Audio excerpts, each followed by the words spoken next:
Ajio news देख रहे सभी दर्शकों का बहुत बहुत स्वागत और हार्दिक अभिनंदन। आज मेरे साथ एक बड़ी ही खास शख्सियत जो पिछले लगातार 23 साल से कृषि पत्रकार हैं और फार्मर्स एग्रो ऑर्गेनाइजेशंस के साथ जुड़े हुए हैं और जो अवेयर करने के लिए पत्रकारिता के माध्यम से अपनी आवाज पहुंचाते हैं, अपने आर्टिकल्स वगैरह लिख के किसानों को जागरूक करने का काम करते रहते हैं। तो मेरे साथ दीपक चौहान जी जुड़ चुके हैं पुणे से। तो बहुत बहुत स्वागत और हार्दिक अभिनंदन है दीपक जी आपका। धन्यवाद आपका इस प्लेटफॉर्म का और इससे जुड़े हुए सभी मान्यवर या एंटरप्रेन्योर्स का हम स्वागत करते हैं। जी, तो दीपक जी के साथ आज हम बात करेंगे एक महत्वपूर्ण विषय पर, जो कि एक पोल्ट्री के जो फार्मर्स बड़े उत्सुक रहते हैं उस चीज के बारे में सुनने के लिए। वो है सोया और मक्का। सोया और मक्के की बात करने वाले हैं दीपक जी। कमोडिटी एक्सपर्ट्स हैं और काफी जो फसलें हैं उनके उनकी एक्सपर्टीज वो रखते हैं।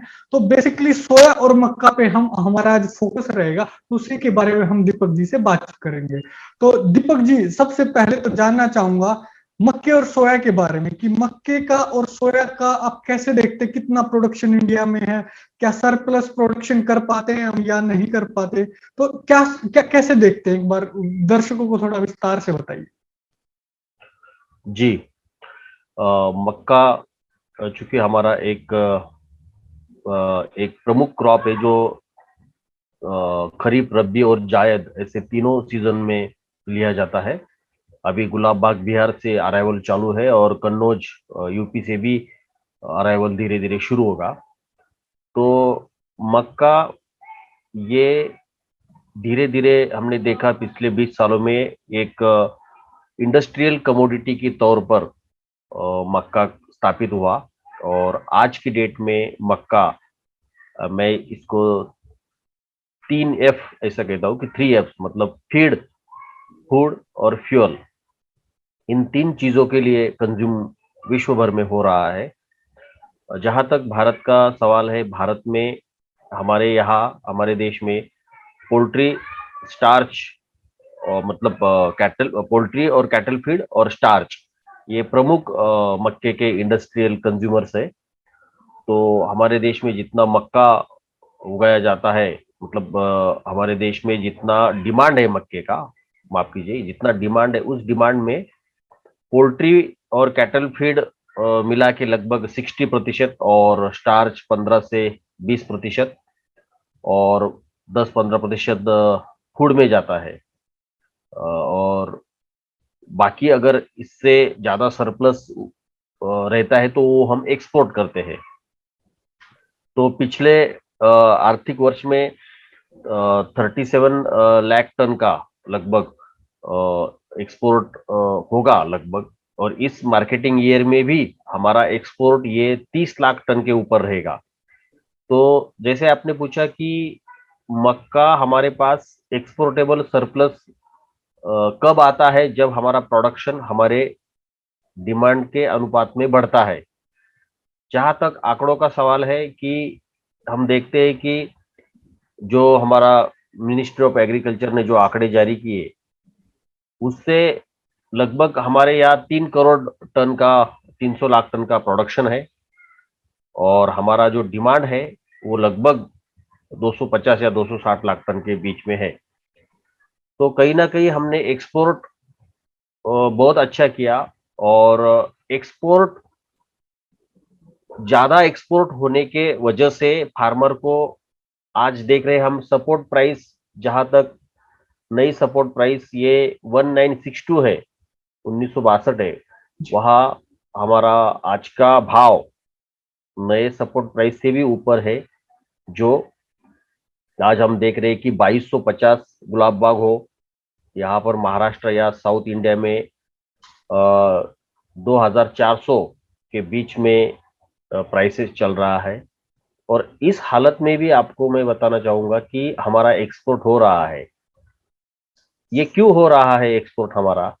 तो जहां यूएस का, वहां के पोर्ट पर $340 पर टन ये प्राइस है। या $350 पर टन तक प्राइसेस है, और वो माल अगर एशिया में, बांग्लादेश में या साउथ ईस्ट एशियन कंट्रीज में अगर हम इंपोर्ट करते हैं तो $70 से $80 पर टन का उसको फ्रेट लगता है, भाड़ा लगता है। तो उस केस में एशिया के लिए जो CNF रेट कहते हैं हम उसको, कॉस्ट, इंश्योरेंस और फ्रेट मिला के, जी वो रेट हो जाता है आज की डेट में $425 पर टन के हिसाब से।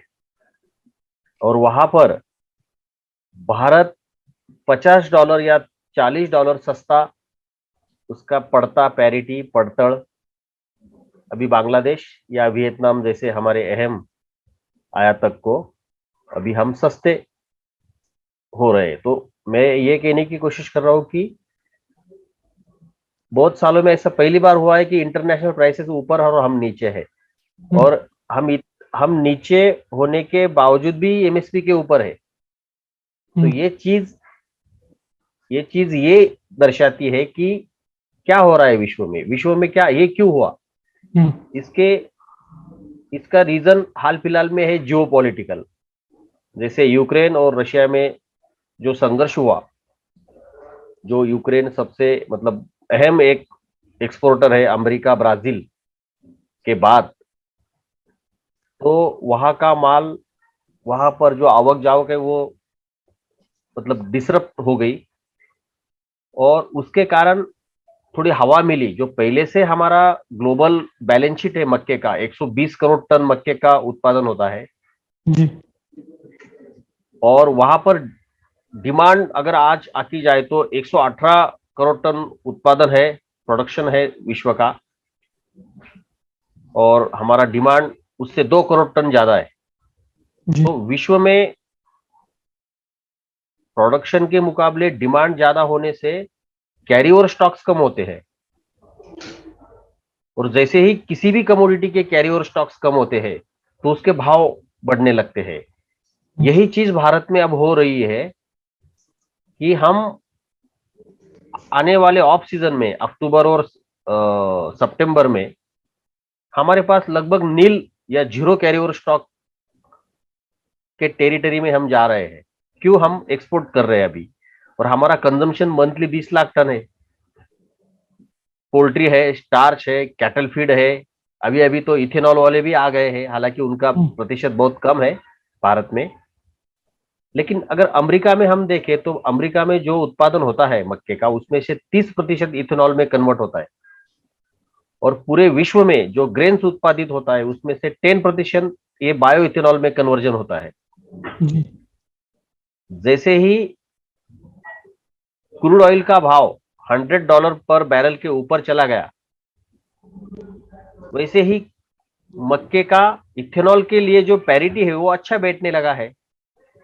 और पूरे विश्व में देखा जाए, आप जैसे वेज ऑयल्स, या जिसको हम खाद्य तेल कहते हैं या खाने का तेल कहते हैं हम जिसको, जी एडिबल तो ऑयल, 20% एडिबल ऑयल्स, तो 20% एडिबल्स ऑयल्स का बायोडीजल हो रहा है अभी। इंडोनेशिया जैसा देश, वहां पर 5 करोड़ टन उनका बायो अपना पाम ऑयल का प्रोडक्शन है, क्रूड पाम ऑयल का, उसमें से वो 30% बायोडीजल बना रहे। तो फूड, फीड और फ्यूल की डिमांड बढ़ने की वजह से मक्के में भाव बढ़े हैं। और फीड, हमारा डेमोग्राफी, चाइना, इंडिया, जो हमारा लोक संख्या का और हमारा डिमांड है प्रोटीन के लिए, जो डिमांड रहता है वो डिमांड बढ़ रहा है। फ्यूल में मैंने बताया आपको $100 पर बैरल का, और फीड में मतलब फूड में भी हमारा अफ्रीकन कंट्रीज में या इंडिया में भी मक्का का रोटी और सरसों का साग, हमारा फूड में भी मक्के का न्यूट्रिशनल वैल्यू अच्छा है, इसलिए धीरे धीरे फूड में भी मक्के का अनुपात बढ़ेगा खाने का। तो कुल मिला के सारांश ये है कि लेने वाले बहुत है और अभी उगाने वाले कम पड़ रहे हैं। तो इस बीच मक्के में डिमांड आगे भी अच्छा रहेगा। फार्मर्स के लिए, किसानों के लिए ये अच्छी खबर है, और एंड यूजर्स के लिए मेरा ये कहना है लास्ट में कि एंड यूजर्स जो भी हमारे हैं, पोल्ट्री हो, फीड मेकर हो, स्टार्च वाले हो, उनको ये ध्यान में रखना है कि जब जब हमारा माल बाहर जाता है तब तब हमको बाहर माल ले जाने वालों को कंपटीशन निर्माण करके हमें भी स्टॉक करना चाहिए उस वक्त। ये इम्पोर्टेंट जानकारी आप दे रहे हैं हमारे दर्शकों को। जी जी। जी, जब माल बाहर निकल जाएगा तो वो वापस आएगा नहीं। हम्म। जैसे सोया में हुआ, हमने देखा, हम्म। और एक्सपोर्ट होने के कारण, हम्म। तो एक्सपोर्टर जब माल लेके जाता है अजय जी, जी। तो वो सस्ता होता है, इसीलिए माल हमारा जाता है बाहर। तो जी। सस्ता, जब माल सस्ता होता है, तो माल सस्ता या महंगा ये ग्लोबल परिप्रेक्ष्य में इसका मापदंड है। हम्म। तो मैं ये कहने की कोशिश कर रहा हूं कि हमें सितंबर और अक्टूबर के लिए जो भी किसान भाई है पोल्ट्री में, हम्म। उनको ये अगले 2 महीने, खास करके उत्तरी भारत को, तो उत्तरी भारत में जो किसान मित्र है तो उनको, या इंडिविजुअल है उनको, तो ये 2 महीने कवर रहना चाहिए। हम्म। और हमारा माल जब सस्ता होता है, हमारा किसान जब डिस्ट्रेस सेल करता है, पैनिक सेलिंग करता है, तब हमारे एंड यूजर्स भाइयों को इस दिशा में सोचना चाहिए कि क्या हम मक्के के स्टॉक के लिए क्या कैपेसिटी बिल्डिंग कर सकते हैं, बजाय हम हमारा जो एंड प्रोडक्शन के लिए जितना सोचते, उतना हम बैकएंड हमारा इन्वेंट्री मैनेजमेंट के लिए नहीं सोचते, खास करके मक्के के बारे में। जी। तो हमको सोचना चाहिए और उसके अकॉर्डिंग सिस्टम्स लगाना चाहिए, जिससे हम क्वालिटी इंश्योर कर सकेंगे ऑफ सीजन में। जी। और इतना भी माल अगर बाहर जाएगा, एक्सपोर्टर क्यों माल लेके जा रहा है? क्योंकि हम ले नहीं रहे। तो हम हम्म। अगर लेवाली में आ जाएंगे तो एक्सपोर्टर जी। को महंगा पड़ेगा। जी। तो जी। हमको, ये मेरा कहने का मतलब है कि हमको भी खास करके मैं ये 2 महीने के लिए कह रहा हूं कि सितंबर और अक्टूबर अक्टूबर के लिए हमारे देश में मक्का सप्लाई बहुत कम रहेगा। तो अब जहां तक, मतलब थोड़ा वक्त निकल गया है, लेकिन अभी भी थोड़ा बहुत वक्त है कि जिससे हम थोड़ा थोड़ा कवर कर सकते हैं। और हम थोड़ा, जब ऑफ सीजन हमारा रहता है, नवंबर में ही हमारा खरीफ क्रॉप आता है भारत में, तो उस दिशा में हमको मक्के के लिए, जो मैंने कहा, ग्लोबल और लोकल परिप्रेक्ष्य में सोचना चाहिए। जी। तो दीपक जी, आपने बड़ी ही महत्वपूर्ण जानकारी दी दर्शकों को। एक एक चीज मैं समझना चाहूंगा, एक सवाल मेरे माइंड में आ रहा है। वो सवाल ये है कि एक तो जो प्रोड्यूसर, जिसने प्रोड्यूस किया हमारे ही देश का, और दूसरा जो कंज्यूम कर रहा हमारे देश का, फॉर एग्जांपल चाहे वो स्टार्च वाला आपने एग्जांपल दिया, फिर पोल्ट्री के दर्शक आपको देख रहे हैं, तो पोल्ट्री से जोड़ के इस चीज को देखते हैं कि जो लोग पोल्ट्री में मक्के को खरीदते हैं, तो जब बेचता है किसान, तो उसको जैसे एमएसपी पे उसको देना पड़ता है, लेकिन वो चला जाता है स्टोर में या फिर ट्रेडर के पास, तो उसके बाद से वो 2400 रुपए हो जाता है, जैसा कि आपने बताया एमएसपी 1962 है, उसके बाद हो जाता है। और हमारे देश का जो कंज्यूमर है, उसको कहीं ना कहीं फिर 2425 के हिसाब से ही खरीदना पड़ता है, जैसे पोल्ट्री इंडस्ट्री। तो इसमें प्रोड्यूसर और कंज्यूमर को तो फायदा नहीं हुआ। हालांकि ये अच्छी बात है कि जो हम प्रोड्यूस करते हैं उसकी डिमांड ग्लोबली बढ़ रही है, ये अच्छी बात है। लेकिन इस चीज को आप कैसे देखते हैं? ये इसमें आपका सवाल मुझे समझ में आया, और इसका बहुत ही आसान सा जवाब है। तो देखिए, दिवाली में अभी पिछले वाली दिवाली में महाराष्ट्र, मध्य प्रदेश, जो, और राजस्थान और कर्नाटक, जो अहम मक्का उत्पादक स्टेट है, जी। वहां पर 16 रुपया, 17 रुपया ये फार्म गेट प्राइस थी। मतलब 1600 रुपए पर क्विंटल नवंबर में जी। और दिसंबर में। जी। आपका कहना सही है कि 1600-1700 में फार्मर ने तो बेच दिया, हम्म। और वही माल फेब्रुवरी में और मार्च में उसका कॉस्ट ये 2300 तक बढ़ गया। जी। तो ये 600 रुपए के जो गैप है, 600-700 रुपए का, ये ना फार्मर को मिला और ना एंड यूजर को उसका लाभ हुआ। जी। इसमें इंटरेस्ट रेट और वेयर हाउसिंग कॉस्ट 200 रुपए निकाल हम देते हैं, फिर भी 400 रुपए का अंतर है इसमें। जी। तो ये 400 रुपए में अगर 200 रुपए फार्मर को और 200 रुपए एंड यूजर को ट्रांसफर होते हैं, हम्म। तो ये अच्छी बात है। और आपने जो सवाल उठाया, वही आज देश में वही अहम सवाल है, और उसी दिशा में हम कोशिश कर रहे हैं हम्म। कि सीजनल सरप्लस जब आता है तो एंड यूजर को एंड प्रोडक्ट के एक्सटेंशन के बजाय या अंडा या मुर्गी का कैपेसिटी बिल्डिंग थोड़ा कम करे, हम प्रोडक्शन कैपेसिटी बिल्डिंग, और थोड़ा हम मक्के का साइलोज लगाए, वेयर हाउसिंग में स्टॉक लगाए।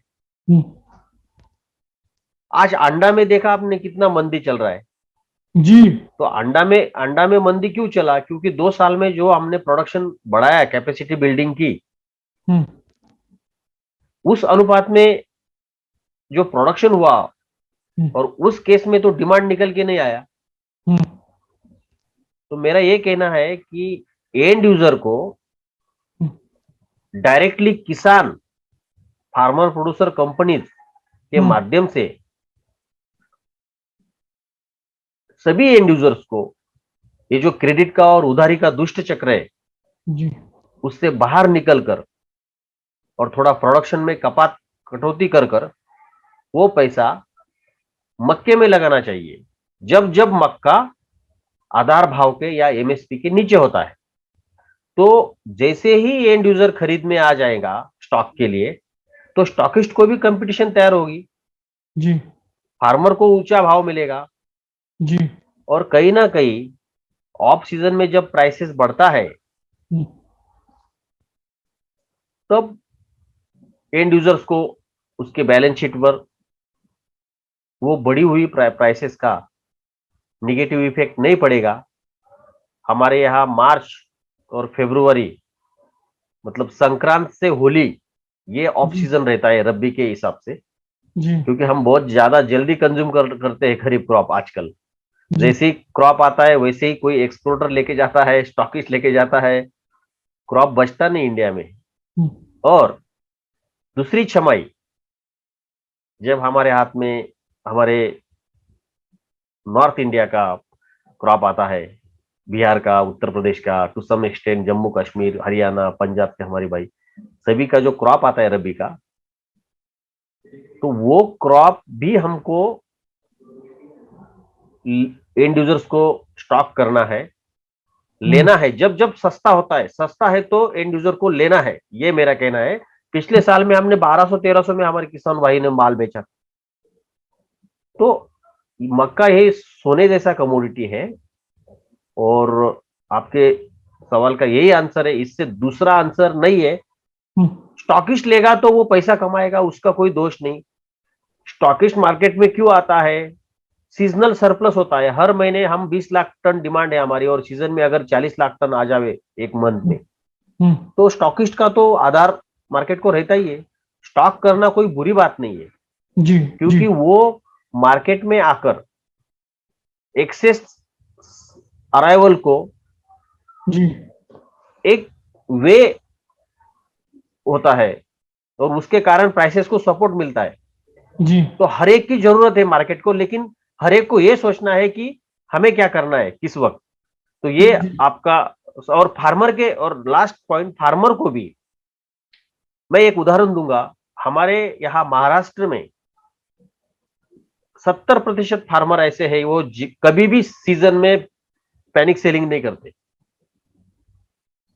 हमेशा वो स्टॉक करते हैं, माल बचा के रखते हैं और धीरे धीरे बेचते हैं इंस्टॉलमेंट में।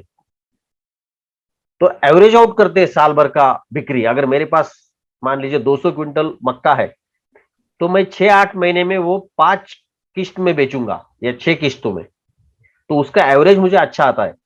तो महाराष्ट्र में ये प्रॉब्लम कम है as compare to north India. जी, जी। तो दीपक जी बहुत बहुत धन्यवाद, ये बड़ी ही महत्वपूर्ण जानकारी आप हमारे साथ साझा कर रहे हैं मक्के से रिलेटेड।